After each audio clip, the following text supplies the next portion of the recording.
Again, right here with me, Francesca Page, our Newsmax TV contributor. And joining us now, Miram Weaver and Amy Jo Clark, co-founders of the interestingly named group, chicksontheright.com, and authors of a book even more interestingly named, Right for a Reason, Life, Liberty, and a Crap Load of Common Sense. Ladies, with that ability to tell it like it is, we thank you for joining us from Indianapolis this morning. Thank you for having us. Thank you. Amy Jo, let me start with you. What do you make of the master of disaster, Mark Fabiani, joining the legal team of Rick Perry? I think Rick Perry is sending a clear message with this one. And that message is, well, I think in nice terms, can I say screw you? Oh, well, I guess you just did. Metaphorically speaking, of course, yes. Metaphorically speaking, yes. I think that he's actually being very brilliant from a PR perspective, which is what we need in the GOP. And I think the GOP, the RNC, they can take notes from Rick Perry, because we saw last week where he was making T-shirts where it said wanted on the front with his mugshot and with Lemberg's mugshot on the back with guilty. I love that. Love it. Yeah, brilliant PR. Miriam, can I ask you, do you think this indictment will help his chances in 2016 if he does decide to run? You know, I do. I mean, I think if he does make that move to run, I think this, especially with the example that Amy Jo just gave about the T-shirt, I mean, that kind of sort of in-your-face response, right. Showing that he doesn't think this is not going to slow him down. This is an absolutely ridiculous charge. And I think the way that he's handling it with that sort of strength and bravado is exactly the right way to do it. Now, I know David Axelrod, top political advisor, obviously, to Bill Clinton, tweeted about the Perry indictment, saying it seems pretty sketchy. Yeah.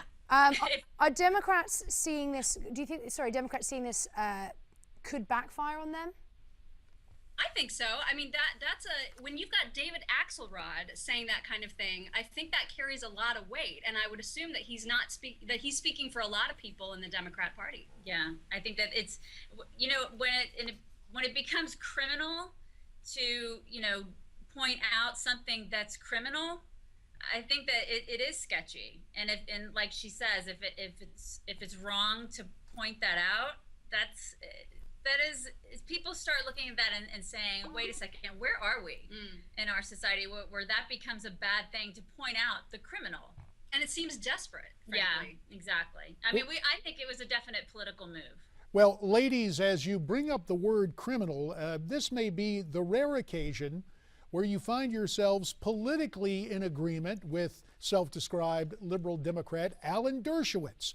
That Harvard law professor weighed in on the indictment, saying it signals a dangerous trend in America to criminalize differences. So to see that from Alan Dershowitz offers a rare moment of nonpartisanship in what appears to be inherently partisan there in Austin, Texas. What about that? I know there you guys are in Indianapolis. Have you ever been to Austin? Can you vouch for its reputation as being the People's Republic of Austin there as the home of the University of Texas?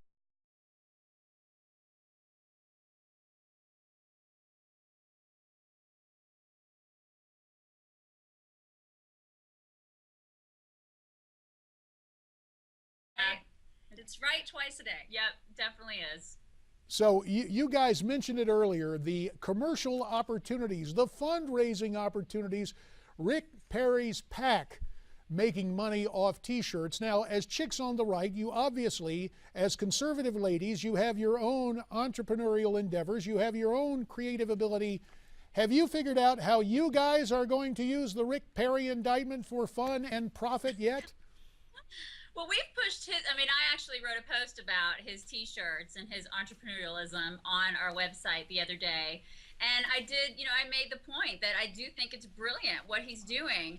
And any chance that we can get as a party to do stuff like that from a PR perspective, because, you know, like we have been pushing for way too long, our party has been passive. The more active we can get, the more bulldog we can get, this sort of example resonates with us. Absolutely. Especially. So we love this. We love seeing this passion, this spirit.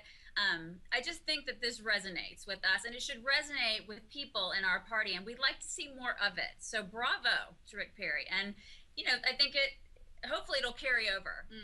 Now, I must ask you this, and perhaps we strayed into this area the last time you joined us, but there you are in Indianapolis, and there is my old congressional colleague, Mike Pence, with that silver hair, and like those of us on screen right now, veterans of talk radio before Mr. Pence went on to Congress. Now he is the governor of the state of Indiana. Will he run for president in 2016?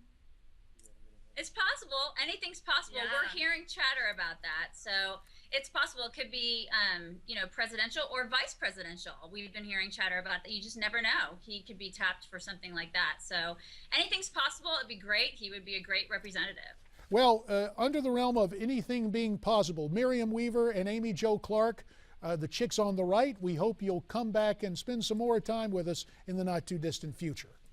Thank you. We appreciate it. We'd love to. Thank you. Now, a name that came up a little bit ago, Alan Dershowitz. We have to take a look at workplace speech. What is acceptable? We know it's a politically correct time, but can what you say at work land you in a court of law? Could you be the victim of a lawsuit? Could you get in trouble with EEOC? What about free speech and the workplace?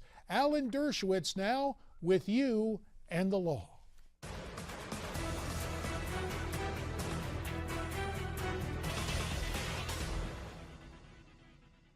Did you ever say anything to someone in private that you didn't want other people to hear? A nasty comment about your boss, maybe a sexist joke? Of course you did. Admit it. The controversy over Donald Sterling's comments, the ones that were secretly recorded by his girlfriend, actually cost him his NBA franchise. Could you lose your job over something you say privately, even to a spouse or a close friend outside of the workplace? Legally speaking, it all depends. First, in such a case, a court would look at what your job is. If your job is owning a professional basketball team, you may very well lose the team or have to sell it, because the very revelation of your private statements, even though they may have been obtained illegally, could make you unsuitable to continue your ownership. Yes, even if you did nothing actually wrong. If, on the other hand, you were a state or federal civil service employee and made the same comments as Sterling, you would almost certainly be able to keep your job. You can be fired from such a position only if it was proven that you engaged in deliberate wrongdoing. But every job is different with different rules. If you have a contract, if you're a union member, if you have job tenure, you're likely to have greater protection. Most Americans employed by private firms are in a category known as at will, meaning employers can fire you for almost any reason. And so your right to free speech is applicable between an individual and the government. But that right doesn't always apply with a private employer. If you post something on your own Facebook, Twitter, or other social media that your employer doesn't like, and you find out you've been fired, as unfair as that sounds, it might very well be legal. Now, there are exceptions. Federal law prohibits the firing of employees based on discrimination or for retaliation. Also, the Civil Rights Act of 1964 offers some other protections, but not everyone is protected. For example, a priest, a minister, or a rabbi who privately expressed disbelief in God might be acting within his constitutional rights, but might not be suited to continue in his clerical role. You have a right to free speech, but be careful how that right might impact on your employment, and always act accordingly. I'm Alan Dershowitz for Newsmax TV.